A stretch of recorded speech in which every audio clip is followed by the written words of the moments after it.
YouTube, this is Kentro. In today's video, we're going to be playing Minecraft on a brand new world. So if you've been keeping up with my previous series, you would know that I already had a Minecraft survival world, but now it may seem apparent to you that we're in a brand new one. And as I said before, we're starting off fresh, okay? So we've, in the past, let's say maybe 4 months, I've been playing, I've been like making Minecraft videos. I did not unlock all the shaders, alright? I just went along as I progressed. I added in new shader packs along the way, and it was overall just about having a good time. But now, we're really dedicating ourselves to the Minecraft RTX scene, okay? So, right now, let me give you a basic run-through of what we've got here. We've got the 512X Ultra Revisited 1.13 Plus. So basically we're in 1.14, and that's why Pulcher can run here. We got the Realism Mats 512 by 512, the Stratum 512, because anything higher than that will burn my PC, and then the Soya R14 textures 1024, one of the highest you could have from Soya, and we're just making Minecraft. We're just making Minecraft the best that it could be.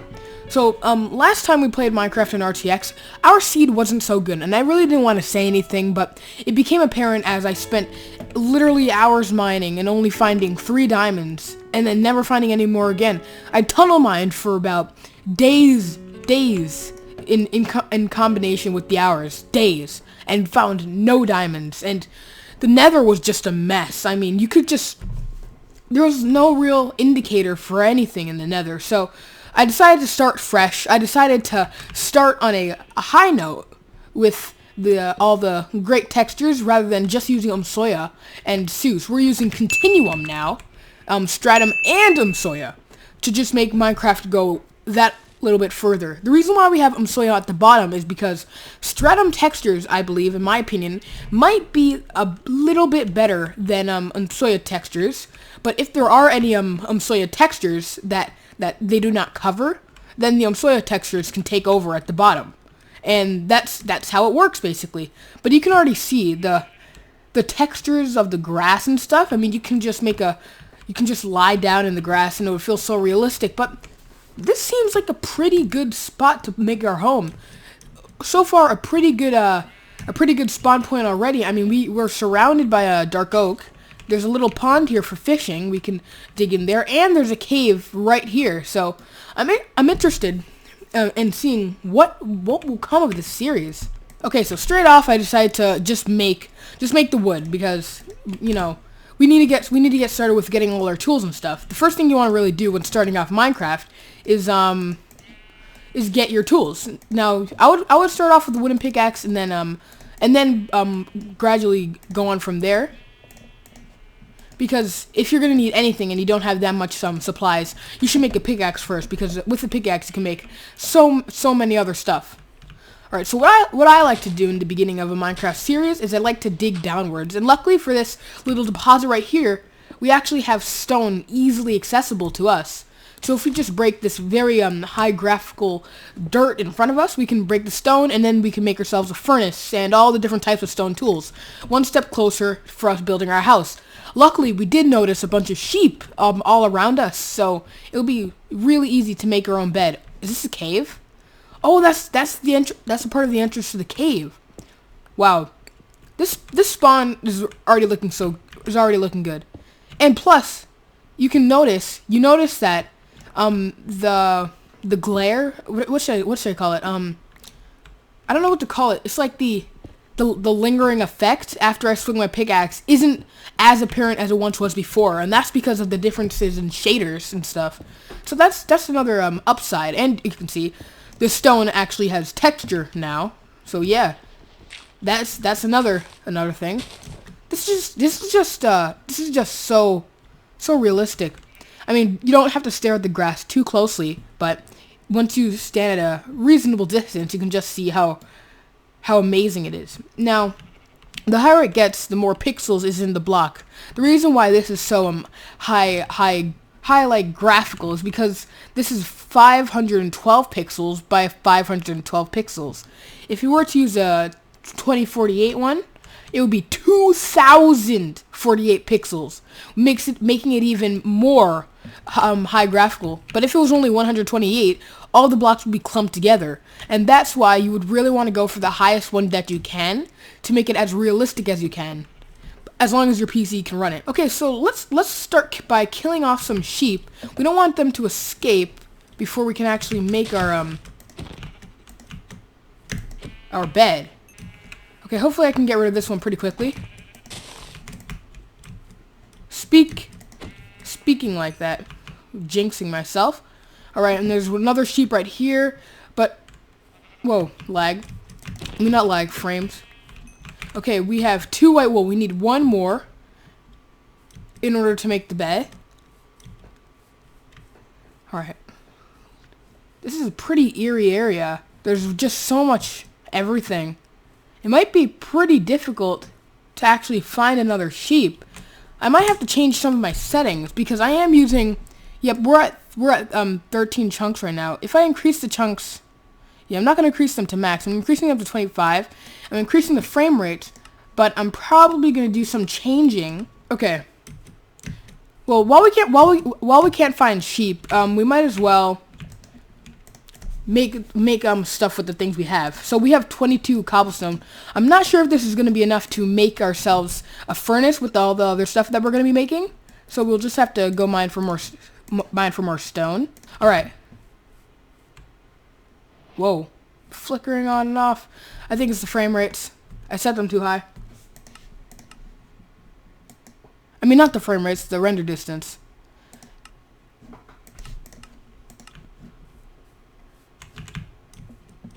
Okay. Now, where is that sheep?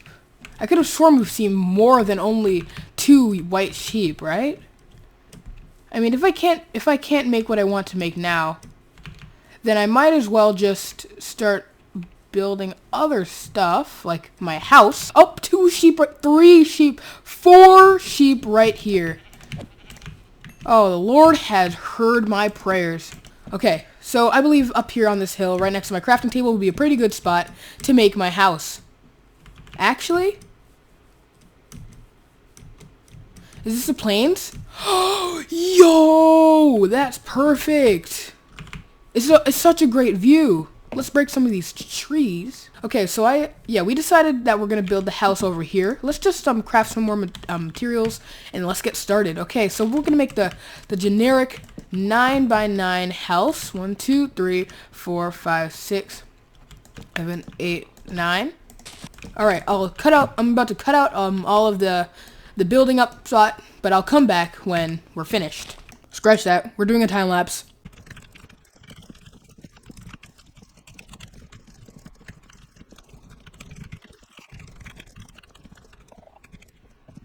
Okay, guys, I didn't finish the house yet, but as you can see, it has gotten to night, and I do not want to be walking around in the pitch dark with literally no defense while there are monsters walking around. So let's quickly build this bed. Oh, that was close. But you can see the shadows in the darkness. It looks so realistic, and now it's daytime. Okay, yeah, I'm gonna quickly cut back out.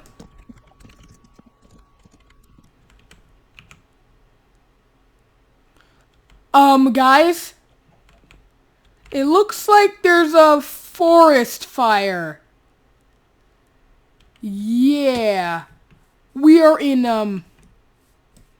oh my gosh. Does rain put out a forest fire? Okay, guys, I don't want this world to be destroyed. And there's a creeper right near me. Oh my gosh. I was like, oh, this world's amazing. I might have to go into creative and turn off fire spreads. Okay, so I'm gonna quickly do that. I just want to tell you that before I actually do it, because I don't want you guys saying, oh, I'm cheating and stuff. So this isn't considered cheating in an actual Minecraft, because you are able to do it with without cheats in other versions of Minecraft, so I wouldn't consider it cheating, as well as TNT explodes. So fire tick and TNT explodes are perfectly fine. However, other things like dying underwater and stuff, those are not fine. But we just turned off the fire ticks. We don't want our world to get destroyed by a fire. I mean, considering how our spawn point is literally a forest. Yeah, I don't want our world getting destroyed that easily. Okay, so let's just finish up this house. I'm gonna cut again. Okay, so I finished the ceiling of the house, but let's just take a second to admire the bed right there, with the reflections. It just shines. Just wanted to take a second to admire that. All right, so with the materials we have, I'm gonna make a furnace, and then now we can smelt our good food. All right, and we're done. Okay, we finally have time to breathe. You know, the first few seconds of Minecraft, only 1/5 of Minecraft players survive. Let's take a look at this forest fire here. Considering we did turn off, oh man.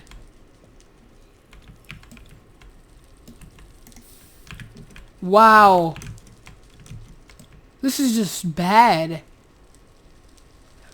That forest fire would have been engulfing our entire forest. Okay. So considering we have so many trees nearby, it wouldn't hurt to make some into charcoal, which is basically like the easily accessible yet very obscure counterpart to coal in general. So let's just collect some wood. I mean, from these extremely large dark oak trees.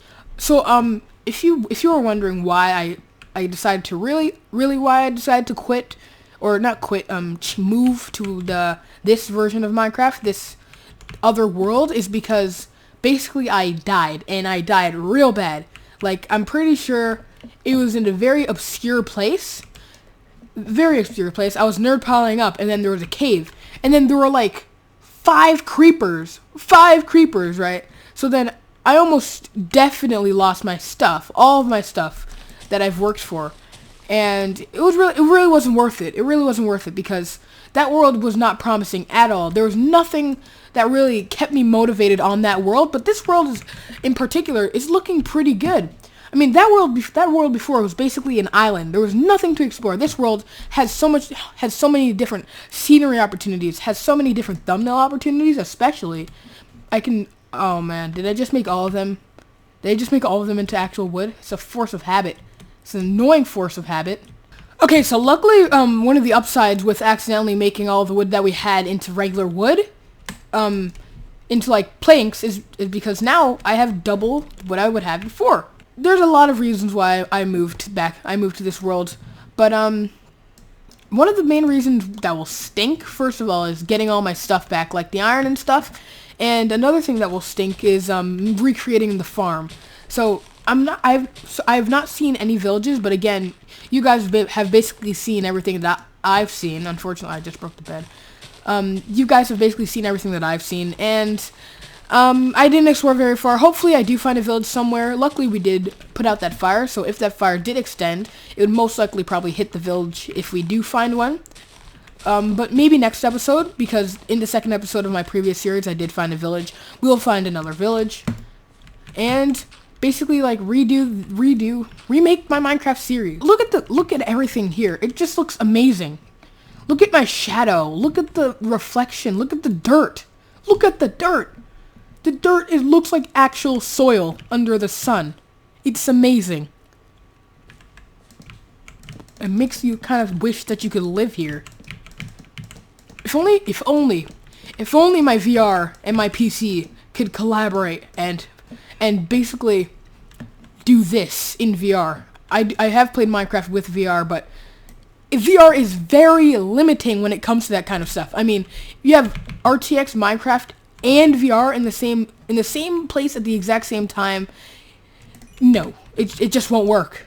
It really just won't work unless I have like a super killer PC.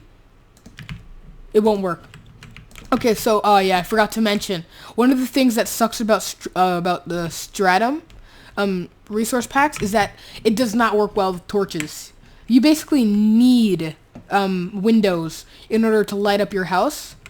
But luckily, I believe light levels aren't truly affected, unless if they are, that would be a little messy. But I'm pretty sure they made light levels correspond with the brand new light levels of torches and stuff and reflections. So we should be pretty good. All right, and we have finished my house. Is it me, or does RTX make our house look bigger? Look at the gold. Look at the gold handlebar. It's so cool. Just so realistic. All right, we don't really want to focus on the fire that much. I do see the lava that I can easily fall into, so we're gonna want to cover that up soon. But luckily, next to this little pond area that we'll start fishing in, there is some sand that we can collect up real easily and start planning out the windows. Oh, look at the gravel! You'd never like to see gravel at all, but just look at the gravel, the rockiness. Oh man, something like this has to be my thumbnail. Something. And now we have a level 3 map. So this is exactly the same map we had before. Oh, but the one thing I don't like about this map is that it doesn't extend to the point behind us, the main little area that we have. Okay, with this glass, I'm gonna make some windows. Oh, but unfortunately, I can't make the type of windows I want because we did make the house a little bit too small. The generic 9x9 house might not suffice. Maybe I should keep it, but look at the reflection off the glass, bro. I'm just going to be admiring stuff all day. The reflections are just amazing. It has like a kind of tint to it when you compare the looking out from the glass to outside the actual door. Glass, door, glass, door. It's just amazing. Okay, we can add some windows over here. Alright, and then we can have some on the side. We'll make a symmetrical back side and a symmetrical front. However, not a symmetrical side. We're going to have to work on that soon. And yeah, we're pretty much done with the house. I mean, we advanced pretty quickly. I mean, the map in the cartography table was all cheating. But we'll earn those pretty shortly. I know for a fact. Okay, well, thank you guys so much for watching this video. I mean, if you liked it, don't forget to leave a like. If you want to see more types of this content, don't forget to subscribe. And comment down your opinions of what you want me to do next. And I guess I'll see you guys later. Bye.